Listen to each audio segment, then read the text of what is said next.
Shalom, Hebrews. This is a message from the Israelite Brotherhood. Okay, Hebrews. You know, man, I always run across, some Israelites don't recognize the thin line of when our heritage went over to the Sephardis, you know, who are called originally Sephardians. That's where they from. A place real serious. I'm talking about real serious. But how Hebrews, Israelites don't understand the thin line of when our heritage went over to some Babylonian scribes. I'm talking about something real serious. And then how did those Babylonian scribes been synchronizing the Israelite history with the Babylonian Amorite history? This been going on since the real Israelites abandoned the covenant for Egyptian Sahara religions. Now, man, I know, some of you Israelites ain't gonna understand, but a whole lot of you Israelites are gonna understand, and it's gonna be the Israelites that's been studying with the Israelite Brotherhood.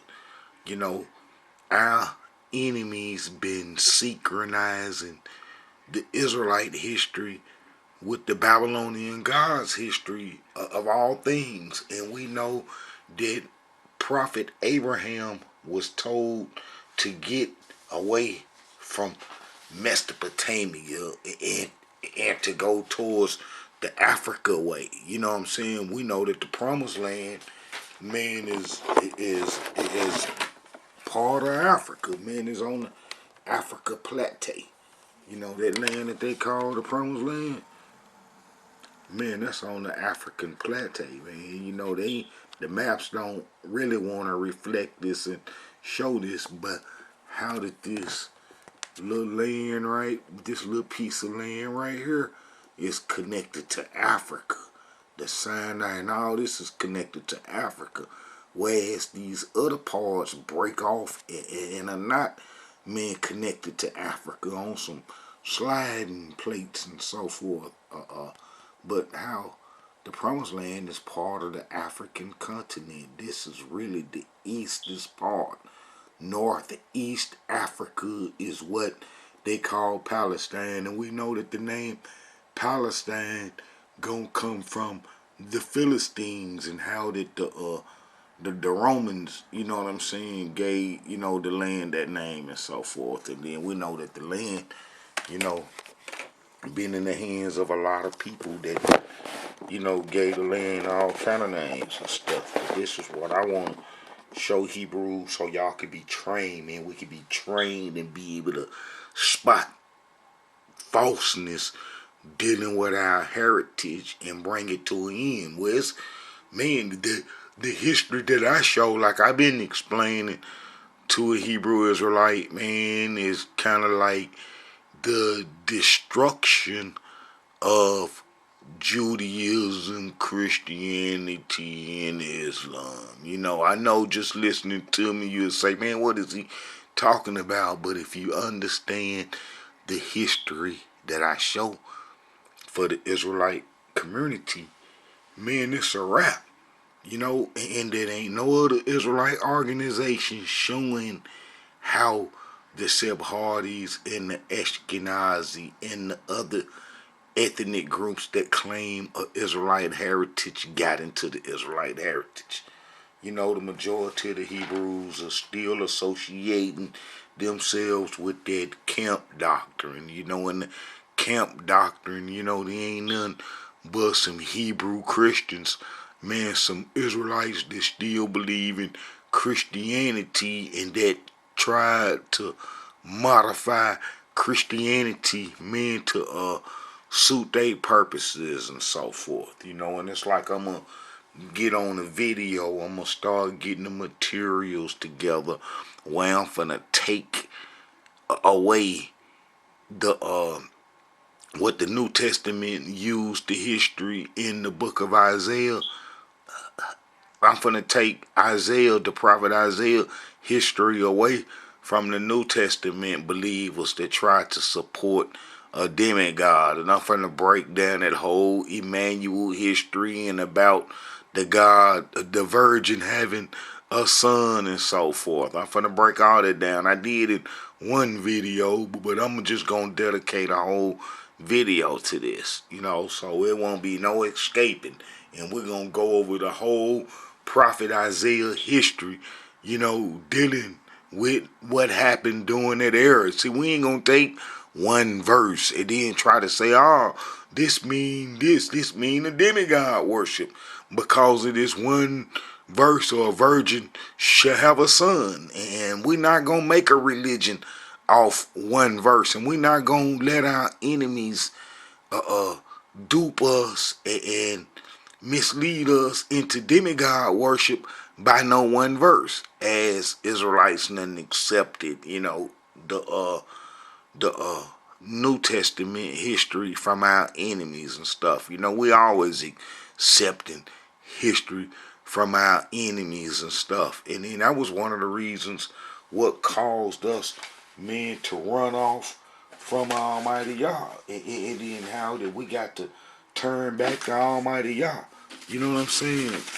It's because we accept other people's that's not Israelites history and run off with it. I'm gonna make a video coming real soon. You know what I'm saying? I might get into it, man, if I have enough time with some of this, turn to Yah in captivity. We Israelites ran from Yah. Now we have to return back to Him, and we can do it with our whole heart, mind, and soul. And then I'm going to explain how the prophets went down into Egypt and man was there and didn't do none of the Egyptian worship. I'm sure that, the prophets had to live in the house and preferred living in the house than living in the mobile tents that we had back then, and that we would prefer living in the house and eating food, you know what I'm saying, and so forth, out of dishes which Egypt, provided. And then how did the prophets lived in Egypt, and then none of them worshiped the Egyptian gods. Like Prophet Joseph, he was in Egypt. Prophet Abraham was in Egypt. Prophet Jacob, our daddy was in Egypt. And they didn't worship none of the Egyptian religion. And they was in the midst of the furnace of the false god worship. And how that they didn't worship none of that. So, we ran off from Almighty Yah, but we can run back to Him. We can run back to Him. All we got to do is be like our fathers, our forefathers, is don't worship none of our enemies' religions and believe in their gods and so forth. You see, that's what upset it Almighty Yah, besides Israelites killing each other, is that we worship other gods, other folks' gods and stuff. Gods they didn't just created and stuff. So, Almighty Yah been jealous, of and about that. And that was one of the reasons for us getting the curses outlined, is that Almighty Yah already said from the beginning, after we had Exodus, Egypt, that we would break His covenant. So He had punishment and repercussions there for it. But I'm going to probably get into a video for long also, too, about turning to Yah in captivity, and how, we ran from Almighty Yah during the Babylonian wars, and how we can run back to Him. It's easy.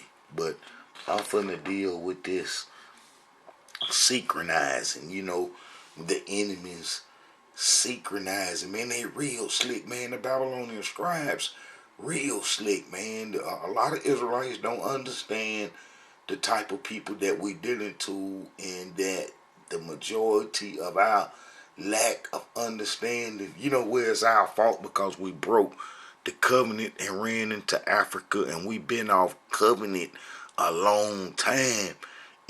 But the people that we abandoned our heritage to is something serious. I'm talking about, man, you see how it's hard to connect us to Israelite history, going by, what the enemies show. Me and you so far away from Israelite history, man, that they didn't classify us as Africans and Bantus and all kind of old stuff, Bantus, and how way away from the promised land, that how our history, with the enemies explaining it, they ain't associating us with Israelite history. And then when you go look at the Israelite history, you will see Babylonian history elements, Babylonian gods element, and then how did they not synchronize the Israelite history in with the Amorite history, and that how when you read Israelite history that you get the Babylonian elements tied into it. Well, I'm gonna show you Israelites where that come from, and then the people who's responsible for that, and how they are from Babylon, and how that they got Israelite heritage from us abandoning our heritage. We had been transgressing the covenant for a long time, for a long time, for a long time, and since we Exodus Egypt from the furnace that we was in, and how we transgressed, man, Almighty our covenant, man, the whole time, and how we only just had like, man, maybe 120 years of following the law out of like 800 years of covenant history, man, before we broke covenant, and then that following the law basically come around Prophet Samuel time and King Saul. We tried to follow the law, and man, and King David. Man, after that, basically downhill, because when Solomon come on, Solomon, uh, embraced the Egyptian and Canaanite religion and married their women, and it was basically downhill, from there. And we kind of like never really recovered. We recovered one time, and it was around about uh six six 640 or something BC, but no, about 632 BC when King Josiah was born, and then he come on the throne around about 640, and then he started cleaning the whole Israelite kingdom up as it was promised from around Solomon era after he died, and when Jeroboam come out of Egypt with the Egyptian religion and put that on us Israelites, and then how that the Babylonians, the the Babylonian scribes would come later, but how that we Israelites were messed up with Egyptian religion all the way to from the time of Solomon's death all the way to the time that King Josiah was born, and he cleaned it up. But a little while, before then, around 715, 722 BC, some Amorites from Sippar that synchronized our history into Babylonian history were placed in the promised land, and they was Amorites already. It's just that they was Amorites from the Babylonian Mesopotamian area. We were told to destroy the Amorite culture from the Nile all the way to the Euphrates. I think I can even show Joshua having that, as an inheritance, but that's what we Israelites were told to destroy. From the Nile to the Euphrates. Let's see that. Alright. This is Joshua, let me see. This is Joshua 1. Now after the death of Moses, the servant of Elohim, came to pass that the Elohim spake unto Joshua the son of Nun, Moses' minister, saying, Moses, my servant, is dead. Now therefore arise and go over this Jordan, thou and all this people, unto the land which I do give to them, even to the children of Israel.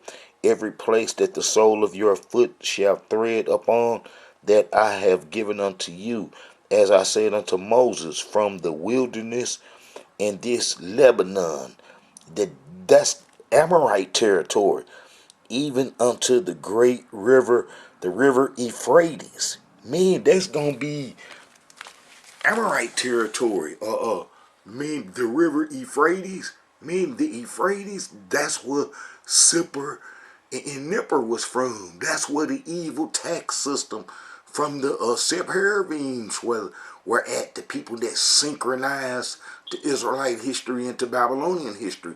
That's where they was from, and we was told to get rid of the whole Canaanite Amorite culture because they worship false gods and gods that they made up and so forth. And then I can show that they worship the god Murdoch, and then how they try to tie the god Murdoch into Prophet Abraham, and then how Prophet Abraham was told to get away from them Babylonian gods, and then how he didn't even worship the Babylonian gods as his other kindreds did, but how he didn't. So, I can show how they synchronized Israelite history into Babylonian history. It's because the Sephardims, the people who we abandon our heritage to, who are Amorites. Who are Amorites? They're Amorites from Sippar. And we was told to get rid of their land, as I just read, and from the wilderness of this Lebanon, even unto the great river, the river Euphrates, all the land of the Hittites, and all the great sea toward the going down of the sun shall be your coast. All this the Amorite, this what we Israelites, man, supposed to had all this right here. All this right here, man, supposed to have been ours if we would have had followed the law. And then we would have been killing the Egyptian culture just by doing the covenant right there, as I could show that the Egyptians was terrified to come across the promised land unless we was doing Egyptian religion. And then how that they didn't try to come across the promised land when we was all on the covenant, but when we got fragmented and broke up, then the Egyptians started trying to come across the promised land, because the Egyptian fake gods is tied into the Mesopotamian fake gods. You see what I'm saying? They working together. They synchronize. All right. Now let's get into some of this history, man. I want to show, the synchronizing the Israelite history with the Babylonian Amorite history has been going on since the real Israelites abandoned covenant for Egyptian Sahara religion. All right, and then let's look at some of this here. Let's listen to one of these. First, let's establish that that Sephardim translate into Sippar. See, they don't want to tell you this. They don't want to tell you that the Sephardis, and this gonna change one day. They don't want to tell you that the Sephardis, the Sephardi Jews, the Sephardis are from Sephardim, Sippar. This is where we get our whole Western culture in our tax system, our administrative system, the police system, the whole administrative government in the Western culture and how it functions. It come from originally from these peoples right here. They're responsible for the Murdoch god and all the gods in Babylon. They are responsible for keeping this history. They are scribes. They go back to the Tower of Babel. You know what I'm saying? Nimrod needed some folks to write and keep some stuff down. Well, these was the folks doing it, and then I got history showing that the Amorites mixed with the Nephilims. And that's clearly, I got a video showing that the Nephilims and the Jews and, the Amorites, kind of like mixed and became one and so forth. But let's see now, this is Sephardim and this is from Sippar, but let's see what it translated to. Look, you see what it translated to. It translated to Sephardi. Sephardim translated to Sephardi. And then let's write this again. So let's see.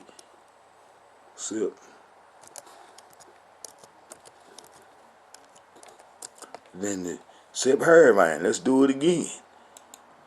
That translated to Sephardi. Those are the Sephardi Jews. Now they'll try to say, no, Sephard means Spain. Sephard means Spain.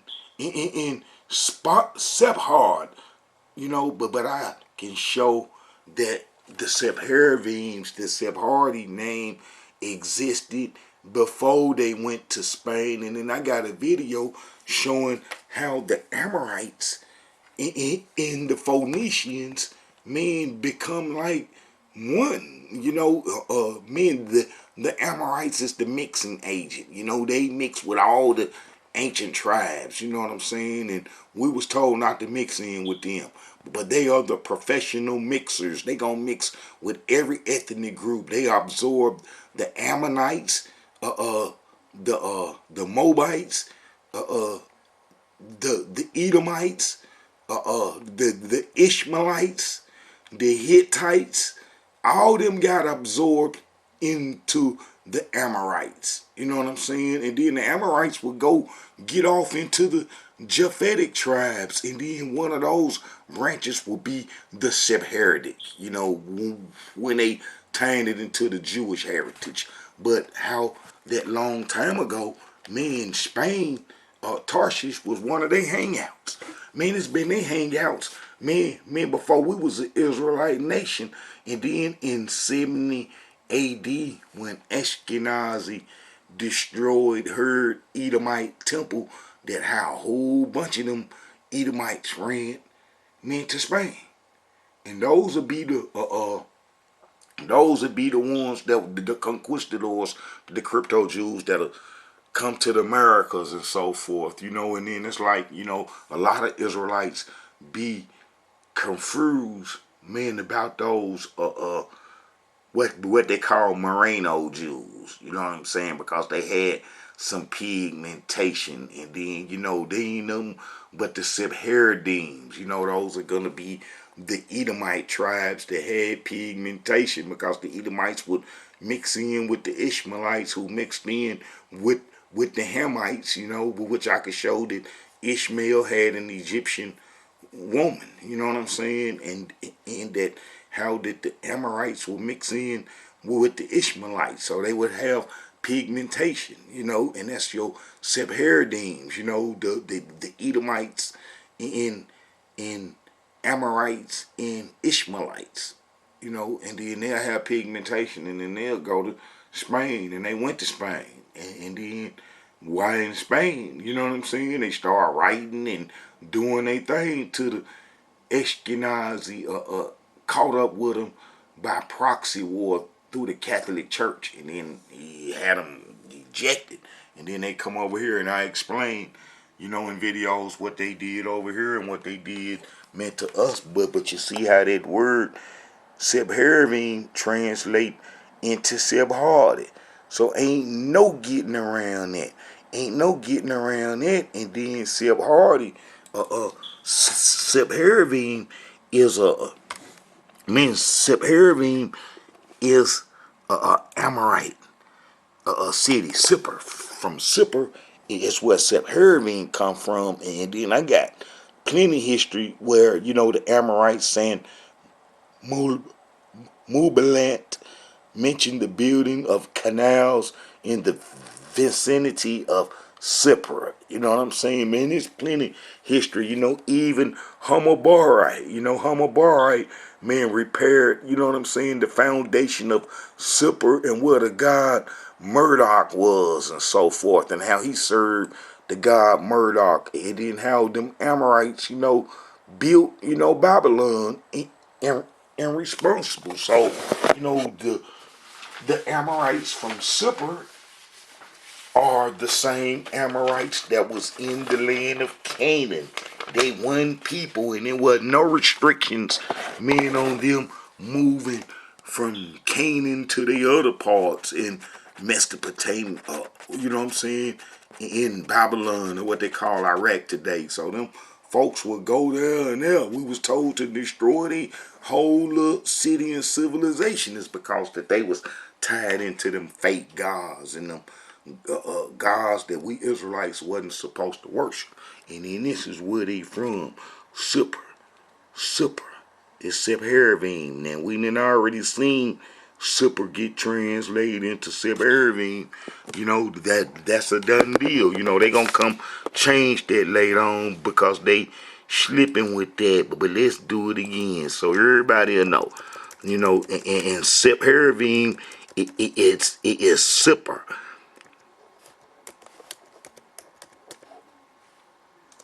Sepharavim is Sippar, and then that's where our tax come from. The tax that we have today. The tax that we have today. The tax that we have today come from Sippar. And our whole administrative, like how the government run and how the local government run, all the way up to the federal government with its administration and how it functioned, the clerk's office and the judges and every aspect of this administrative government come from those people and from Babylon and from Sippar. And they are the founders of the tax system that we got now and how it's unjust. That's what Almighty God told us Israelites to destroy. It's that tax system and them Sephardi's with their system. And then that's why come they would synchronize Israelite history in with Babylonian history so they can hide. So they can hide and not be seen and so forth because their system was supposed to have been destroyed all along. And then all this false Israelite history with the false return and just a whole bunch of falseness going on with the Israelite heritage, and then how they try to make people think that they done suffered. A lot of this stuff is orchestrated, and a lot of this fighting is from proxy war, from the Ashkenazi and the Sephardi's been fighting over the Israelite heritage since we abandoned covenant. Man, I got some history showing. Man, I always show a little piece of history showing that how them folks will fight or been fighting over the Israelite heritage for a long time. And how Ashkenazi won. Ashkenazi got control of the Israelite heritage. And this is, they've been doing by proxy. That's where all the wars come from. That's why I've been telling them that they going to have to settle this Israelite issue. They going to have to settle this Israelite issue, man. They got groups and fraternities like the Illuminatis and the Masonic lodges. And I'm explaining to them that this Israelite issue and problem is older than those organizations. So therefore, we need to be settling the Israelite issue in order to have peace that those organizations want to have throughout the world. And how that whatever they dreaming and planning can't come to fruition because of the Israelite issue and how it has to be settled and how the Israelite Brotherhood can settle the Israelite issue. Don't be scared to work with the Israelite Brotherhood. All right. The Sephardic idea has always been understood in terms of political moderation and community unity. Rarely did Sephardim lose their internal cohesion, that is, until the process of cultural erosion set in. Following the Ashkenazi lead, Sephardim abandoned their traditional culture and adapted to the fractious Ashkenazi model under the rubric of a single Jewish nation. The Sephardi, particularly with its cultural genius and sophisticated social morals, has become a lost value. The Ashkenazi culture, with its deeply unsettled relationship to the larger world has now become the Jewish standard. So, man, they've been having proxy wars over the Israelite heritage, since we abandoned heritage. But the Sephardi's are the masterminds. Ashkenazi just picked up what the Sephardi's developed and left, and that's their war trophy. They control Western civilization now today. But look here, Israelites, let's look up this word synchronize, and let's get a little meaning of what's going on and what this word means. Because this is what they did, and I'm going to show this and how that they done try to make you think that Israelite history is Babylonian God's history and is one and the same. And then the reason they try to do this is because they try to cover up, their not being Israelites, and then taking the Israelite heritage to Babylon during the Babylonian wars, and then how they did trade and so forth, and tried to mask that off as Israelites having fun and creating worship off covenant land, which we knew was impossible, that you can't do the covenant off covenant land. But how did they want to think that the Israelites, the tribe of Judah, went to Babylon, Mesopotamia, and had fun and was, writing books and kicking it and doing trade and creating taxes and going to far off lands, and how did they never desired to come back to the promised land, and how did they enjoy trading and all that old madness. They've been telling a lie for a long time, but how this simple history is finna undo all those lies.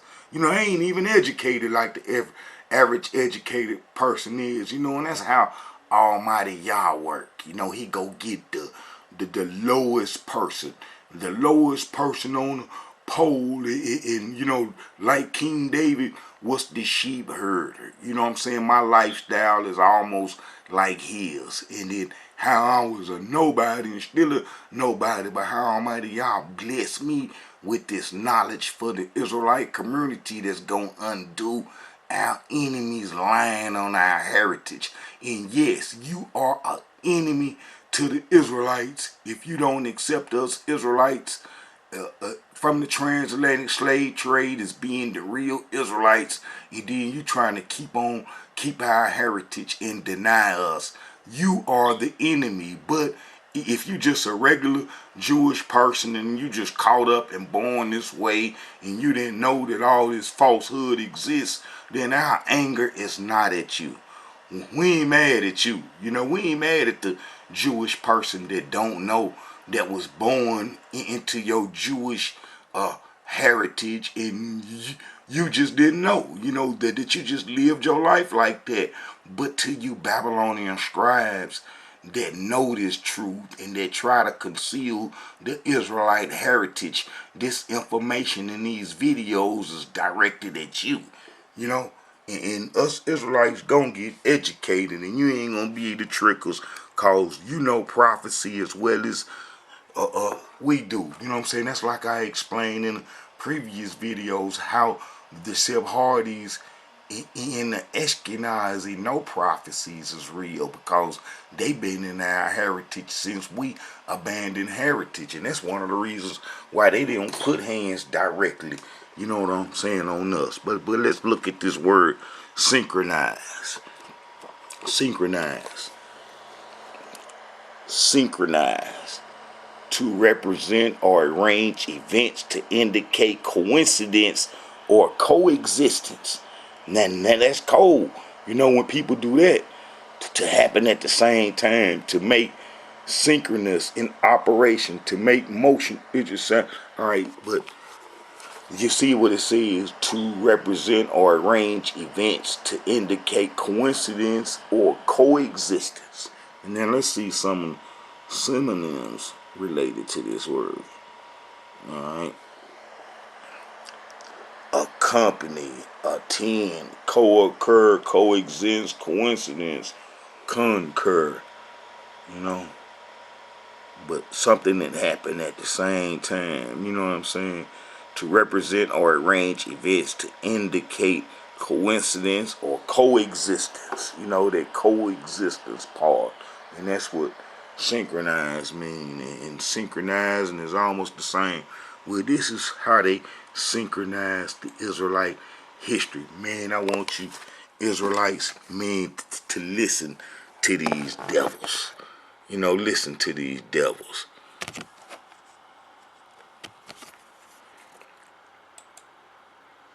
And Haran just a chance coincidence?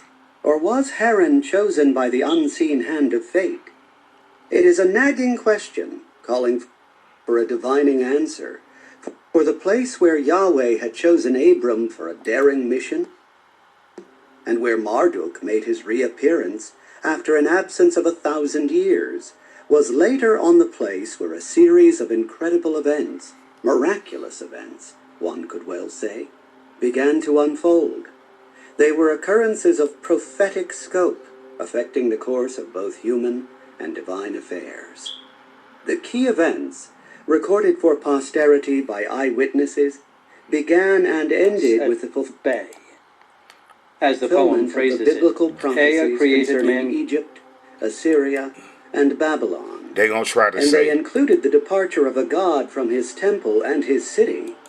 what they was trying to say is that Marduk, the Babylonian Sippar god, you know what I'm saying? Sippar god, seconds with worship this revolutionary toothbrush. worship It was created by a well-known dentist.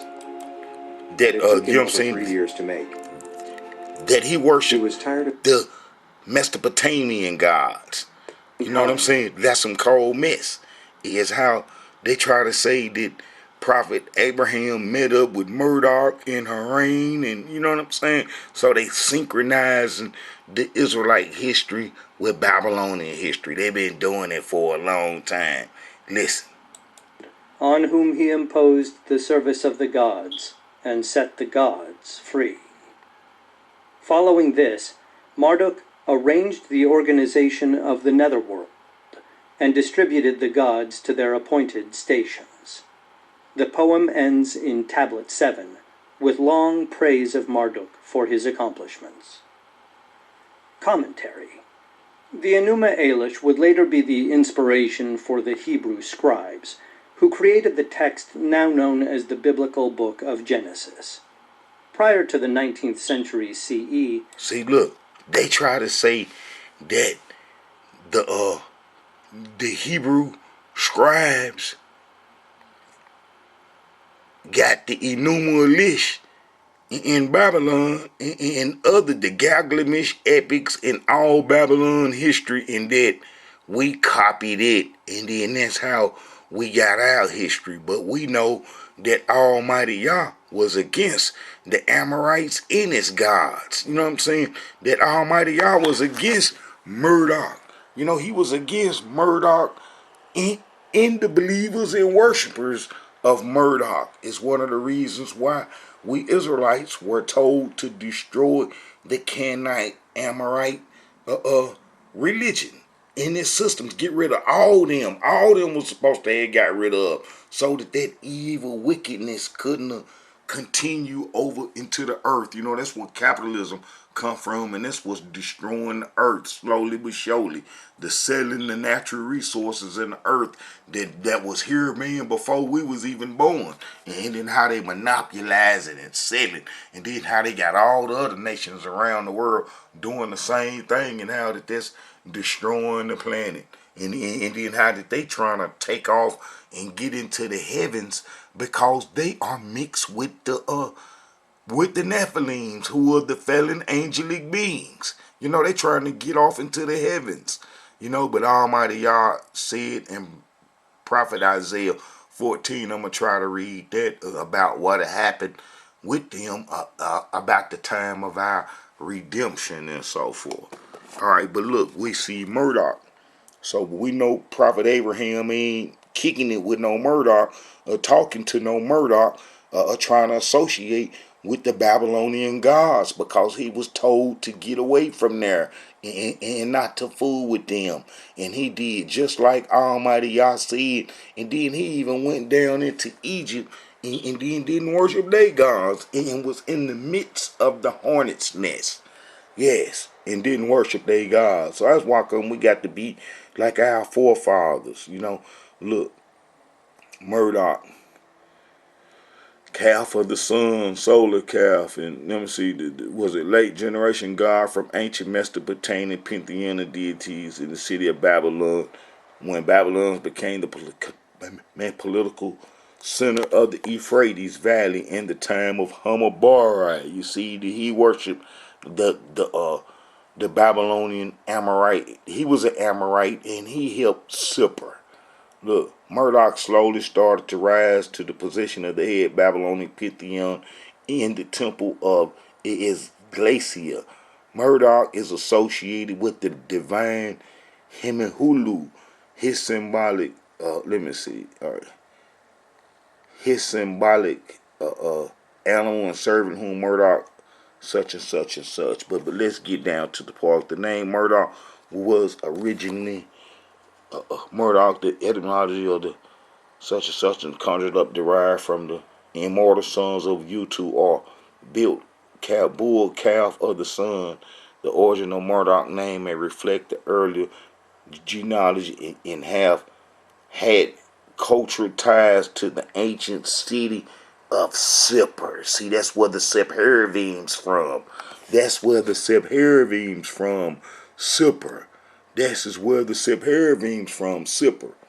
That's where the Sephardims from, and that's where, the Babylonian gods and so forth. They are responsible for the cuneiform tablets, and thousands of them been found there, and then they got them all in the British Museum and stuff, keeping them so folks won't really know what they say until they translate them.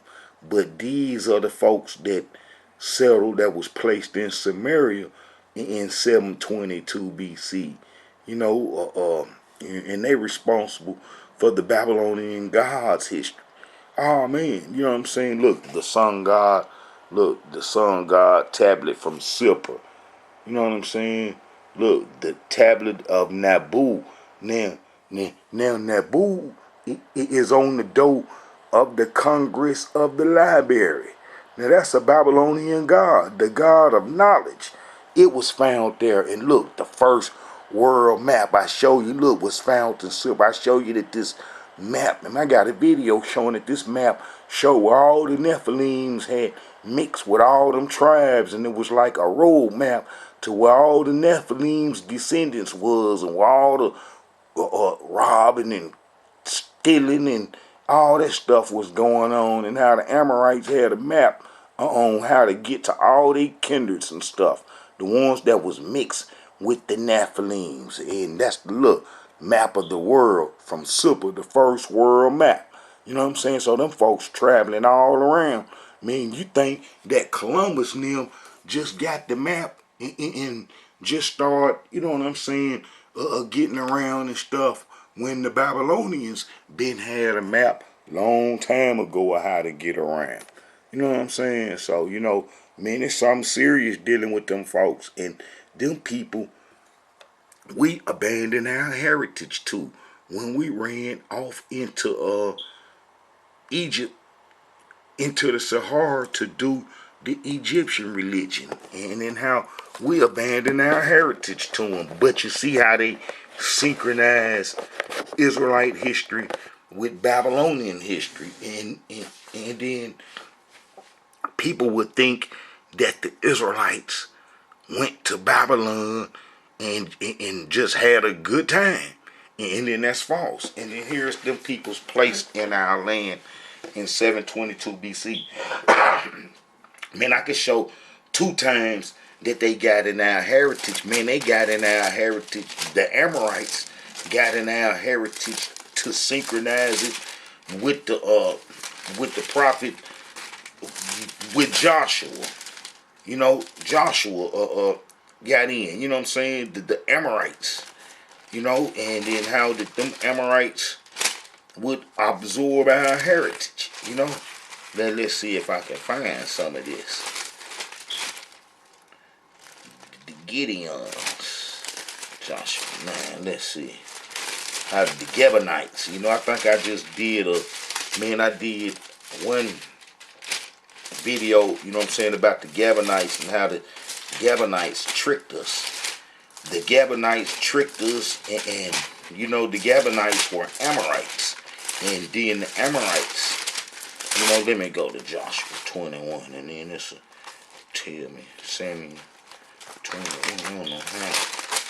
Hate start fiddling around with these scriptures when I should have had them at first. Oh, man. Samuel 21, Joshua 9. Alright, Joshua 9. Let's see. Joshua 9. We're going to see how to them. Alright. The craftiness of the Amorites. Now, we know that the Amorites are the founders of Babylon. There ain't no question about that. That the Amorites are the founders of Babylon. Babylon was the city capital of the ancient. Babylon was the city capital of the ancient empire, which itself is the term referring to the Amorite king. You know, founded the short-lived old Babylonian empire. But how, you know, Babylon in the, you know what I'm saying, the Amorites. The Amorites are responsible, man, for Babylon. And then, man, it's this cold book right here, man. I'm talking about this book so-called, man, about how them folks, you know, the Amorites, the Amorite in its culture, you know what I'm saying, dealing with the Ugrit and the Akkadian empires, the Ugrit language and so forth. And then how did, man, them Amorites control the whole Mesopotamia, and then how that we were supposed to destroy their culture. And then, you know, we didn't. And then they was placed in Samaria in 722 BC while we was on Egyptian religion. And then they was from Sippar. And they was Amorites. And they was kin to their own people that had tricked us already. And this would be Joshua, you know what I'm saying, the craftiness of the Gibeonites. And it come to pass when all the kings were on this side of Jordan, you know what I'm saying, and they heard that we was finna tear their mouth out and then tore their mouth out, how some of them put some dirty clothes on and some old clothes and then came to us and say that they came from a far off distance, and then how that they need to serve us. And then we didn't consult Almighty Yah. And then, you know, come to find out that they were some people we were supposed to destroy. And then we end up making them servants in our congregation to serve the temple when it was eventually built. And then how when we ran off into Africa, we left them at the temple and everything. And they got all our books and all that stuff. You know what I'm saying? Everything concerning the Israelite heritage and how that they was Amorites already. Look, you see the Gibeonites right there? All right, let's go to Joshua. 2 Samuel 21. 2 Samuel 21. And Samuel, King Saul was finna destroy some of them folks, them Gibeonites, because he wanted to get rid of them because he knew how dirty and low down they was, and he was trying to get rid of them. But we had made a promise to Almighty Yah to leave them folks alone, and then how that's the worst thing we could have ever did. But look. And the king called, this King David telling them this, and the king called the Gibeonites and said unto them, now the Gibeonites were not of the children of Israel. Look, the Gibeonites were not of the children of Israel. Let me do this over. And the king called the Gibeonites and said unto them, now the Gibeonites were not of the children of Israel, but of the remain of the Amorites. But the remain of the Amorites. And the children of Israel had sworn unto them, and Saul sought to slay them in his zeal to the children of Israel and Judah. You see, they was Amorites. Them Amorites. Them the same people that Almighty Yah told us to destroy, but how we had made a pact not to destroy them. Where them would get our heritage when they relatives link up with them, the professional scribes from Babylon. The professional scribes from Babylon are the Sephardims from Sippar. And they was placed in our land in 722 BC while we was on while we Israelites men was on Egyptian religion. They was placed in our land while we was slipping. See, while we on false gods, man, a lot of stuff happened to us. A lot of stuff happened to us while we worshiping false religion. That's one of the reasons why they don't want you to learn no truth. It is because that they don't have no power to deceive you no more when you come into your Israelite heritage.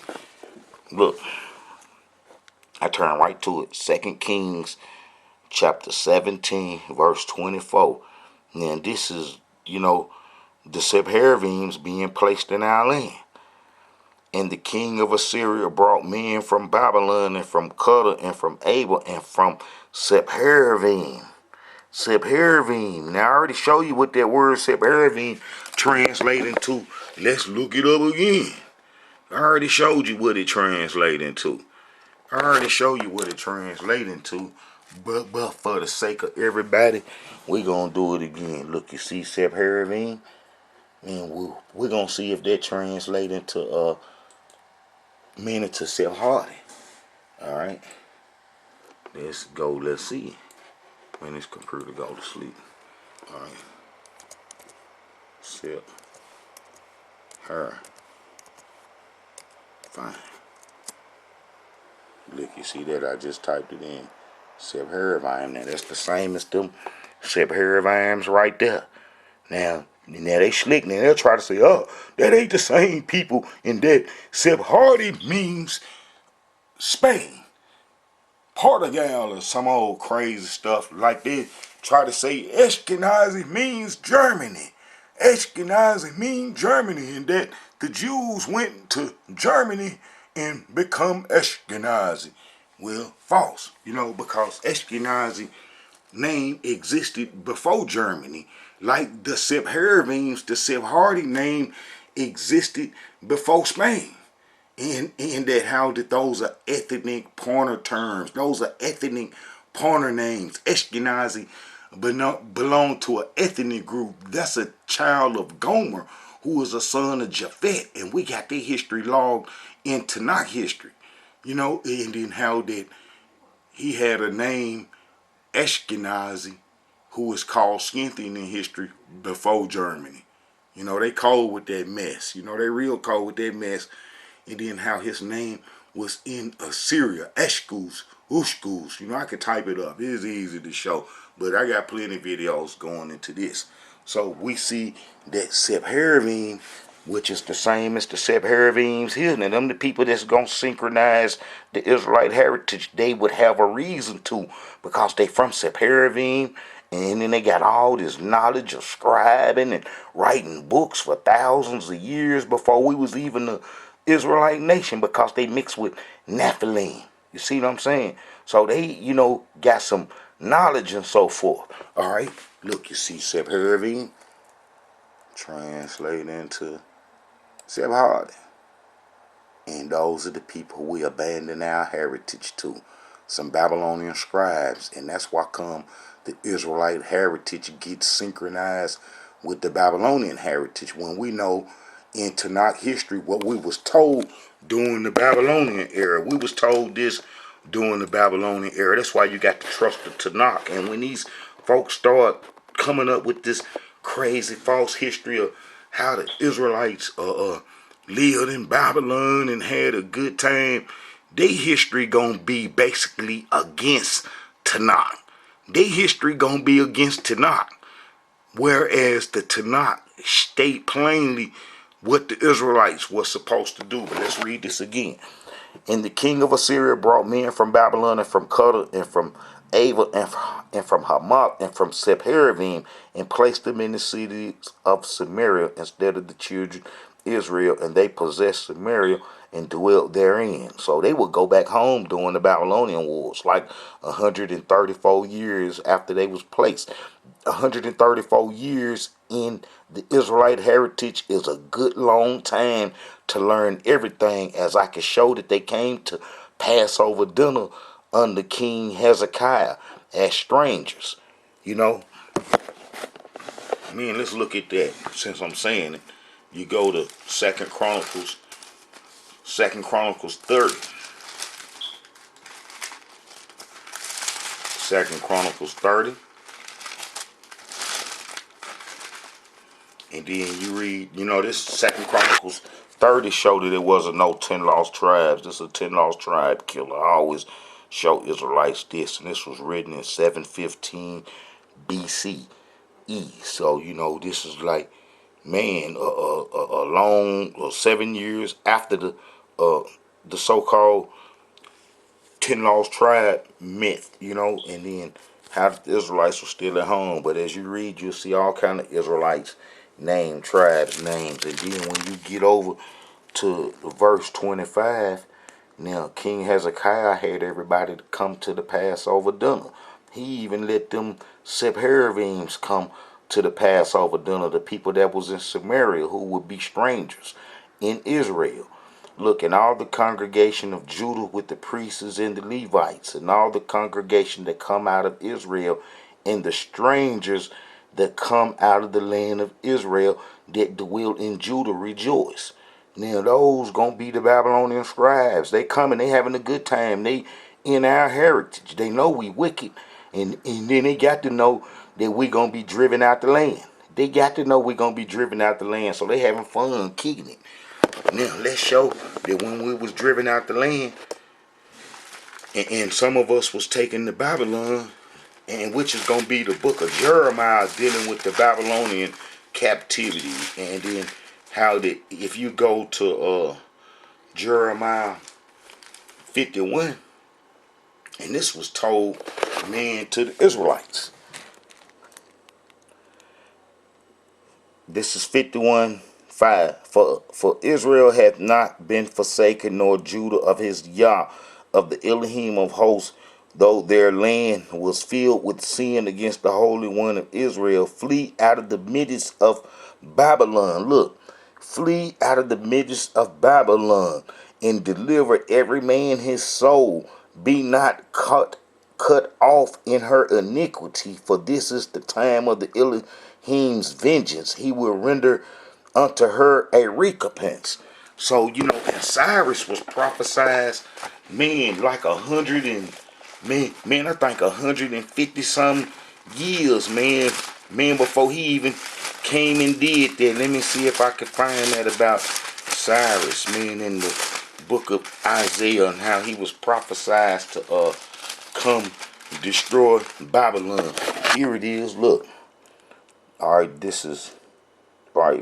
this chapter 45 of Isaiah was written in 711 BC, and yes, and it was for the prophecy for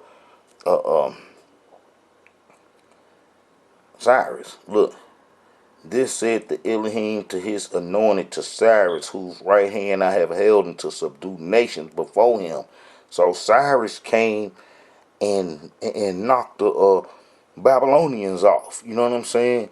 And them Israelites were able to come home and didn't stay in Babylon, as it was a prophecy. They was the good figs, so they was gonna obey Almighty Yah, and they came home. As I can show, I show in plenty videos how the exiles from Babylonian captivity come home. I got videos named after the exiles from the Babylonian captivity, and how they come home, man, how they come home and where they come from, and the timeline and what they had to go up against and everything. Well, they all came home. So, the Babylonians scribes who went home to Babylon, I got a video explaining that, went home to Sippar and did trade and created books and everything, and then how did they been synchronized in the Israelite heritage into the Babylonians' heritage, for a long time, since we abandoned the covenant, and we abandoned the covenant during the Babylonian Wars, and that'd be the book of Jeremiah, when we ran into Africa saying that we wanted to do the Egyptian religion. We gave them everything. We gave them the whole heritage, and that'd be Jeremiah 44. I read this all the time. Every Israelite that watched the Israelite Brotherhood history should know this by heart. Then all the men which knew that their wives had burned incense unto other gods, and all the women that stood by, a great multitude, even all the people that dwelled in the land of Petros, answered Jeremiah, saying, As for the word that thou hast spoken unto us in the name of the Elohim, we will not hearken unto thee, but we will certainly do so whatever thing go forth out of our own mouth, to burn incense unto the Queen of Heaven, and to pour out drink offerings unto her, as we have done, we and our fathers, our kings, our princes, in the cities of Judah, and in the streets of Jerusalem. For then had we plenty of food, and were well, and saw no evil. But since we left off to burn incense unto the Queen of Heaven, and to pour out drink offerings unto her, we have wanted all things, and have been consumed by the sword and by famine. Man, that's some evil stuff we see. Man, we see it because the Babylonian Chaldeans was coming to get us, and was tearing our land up, is because we wasn't in Egypt doing the Egyptian religion. It's messed up. These people would get our heritage after that. Ashkenaz. And the Sephardims, the Sephardis, and I just showed you where they come from, and how that Sippar is where the Sephardims come from, and those are the Sephardi branches, the Sephardic and the Sephardim, and how they are Amorites, and how that they synchronize the Israelite history. Been doing it for a long time. Been doing it for a long time, and been synchronizing our history with the Babylonian history, with the Canaanite history. You know what I'm saying? With the Canaanite history. That's what they've been doing. They've been synchronizing the Israelite history with the Canaanite history. And then that's been going on for a long time. But how it's coming to an end now, because we Israelites waking up, and then we know what's going on, and we know what happened to us. This is a message from the Israelite Brotherhood. I just want to show the Israelites, this little history. So don't be fooled when you see, about them talking about that the Israelites went to Babylon. Man, it's like those apocryphal books. Those apocryphal books that the Israelites be reading in and believing in and stuff. Oh man, them come from the Babylonian scribes that we abandon our heritage to, and they'll tell you, look, the Tanakh Hebrew Bible consists of a collection of writings dating from approximately the 13th and 3rd century BCE. You know what I'm saying? That's when the exiles got knocked off. These books are included in the Jewish canon by the Talmudic sages of Yavan. That's going to be them Edomites having, after her temple was, destroyed, some of them got together, you know what I'm saying, and Ashkenaz in them, and tried to add some books, to the Tanakh history. And some of them Sephardi Jews didn't want to do that, but because they thought that they was the real Israelites after having our heritage since 722 BC, and then being in it to the Greek times come, and they'd have been in our heritage, almost 300 years. So they would think that they was Israelites. So it'd be a segment of them that'd be against adding all these extra books that they relatives, the Babylonian scribes, was write, or even Ashkenazi would try to write later on and include into Israelite history. See, Ashkenazi name was Skinty, and they smoked a lot of weed. So them rabbis, them Sephardi Amorite rabbis ain't gonna want all them books added to the scriptures. They already got a trophy, the Sephardis, because they got people by now during Greek times thinking that they were the original Israelites and the only Israelites. So they're going to try to protect that. They know that we had went into Africa to do the Egyptian religion and that how they had everything. All right. Man, however, there are many other Jewish writings from the Second Temple period which are excluded from the Tanakh. These are known as the apocryphal and pseudegraphica. You know what I'm saying? All right. And the apocryphal mean books, hidden books. Almighty, y'all wouldn't hide no books. Almighty, y'all wouldn't hide no books from his people. It wouldn't be no hidden books because all the books concern the prophets and the prophets' sayings to the Israelites. And it's recorded for us and stuff. And how all these books that these folks wrote, man, is whack. And Jewish books from that period not preserved in the Tanakh, including the Latin Vulgate and the Greek Septuagint. The Apocryphs are still regarded as part of the canon of the Roman Catholic and Orthodox Church, and as such as their numbers. The term pseudegraphica, falsely attributed. That's what that name means, falsely attributed. Look, the term pseudegraphica in Greek, falsely attributed, was given to Jewish writings of the same period, which were attributed to authors who did not actually write them. You see, you can't tell no Israelites this. They think that all them books are holy. Every book that's written about the Israelites is holy. That's what the Israelites waking up in captivity think. They think every single book wrote about the Israelites is legit and real. They don't know nothing about the Babylonian scribes from Sippar.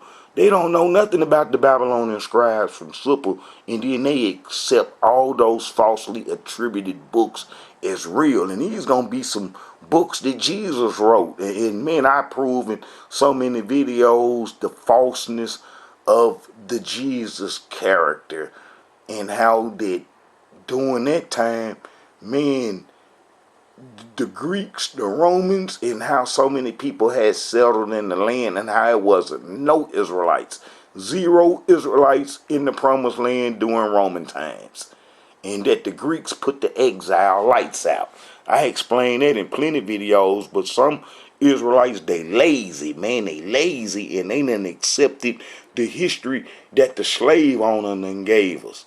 You know, they done accepted that. Look, the term pseudegraphica, falsely attribute, was given to Jewish writings of the same period, which were attributed to authors who did not actually write them. This was widespread in Greco-Roman antiquity in Jewish, Christian, and pagan circles alike. Books were attributed to pagan authors and names drawn from the repertoire of biblical personalities such as Adam, Noah, Enoch. You always got the term. I got the book of Enoch. Did you read the book of Enoch?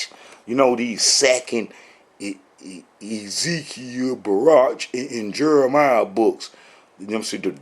The pseudo books resemble the apocrypha in general character, yet are not included in the Bible, apocrypha, or rabbinical literature. So, man, you got all kind of folks writing all kind of books. You know, the only history that you're going to be safe with, that you can verify is real, is the Tanakh history, because we can trace the Tanakh history from Egypt. And so we know all the history, man, before Egypt going to be true. Look, all the history before Egypt going to be true. So then the recording from Exodus, we know that the Amorites exist, the Sephardi's, because they here now. We know Ashkenazi exists. We know the Edomite tribes exist. And you know, we know that the Egyptians once exist. So the Israelite history going to be correct all the way up to we abandon our heritage. And then when we abandon our heritage, then a whole bunch of books get to surfacing and coming about. And it's evidently because the Babylonian scribes, who we abandoned our heritage to, were book writers. Come on now, you got to use common sense with dealing with Israelite history, and we ain't being no spooks with this history no more. Look, all the apocryphals, or most of the pseudo or Jewish works, some contain Christianizing additions. They provide essential evidence of Jewish literature in thought during the period between the end of the biblical writings, 400 BC. See, when Malachi, the last book, and the beginning of substantial rabbinical literature in the latter part of the first century CE, they have aroused such scholarly interest, such they have provided information about Judaism. See, all them books written during Greek times, all the books written during Greek times, men and after, gonna be false history that our enemies created and wrote, because they've been thinking that they was Israelites for hundreds of years, and how they done synchronized our heritage into their heritage. So they was able to write history with no opposition, because the people of that time, the Greeks, thought that the Sephardis were the actual Israelites, as well as Ashkenazi. By that time, Ashkenazi would have been in our land when the Greeks come about, 150 something years.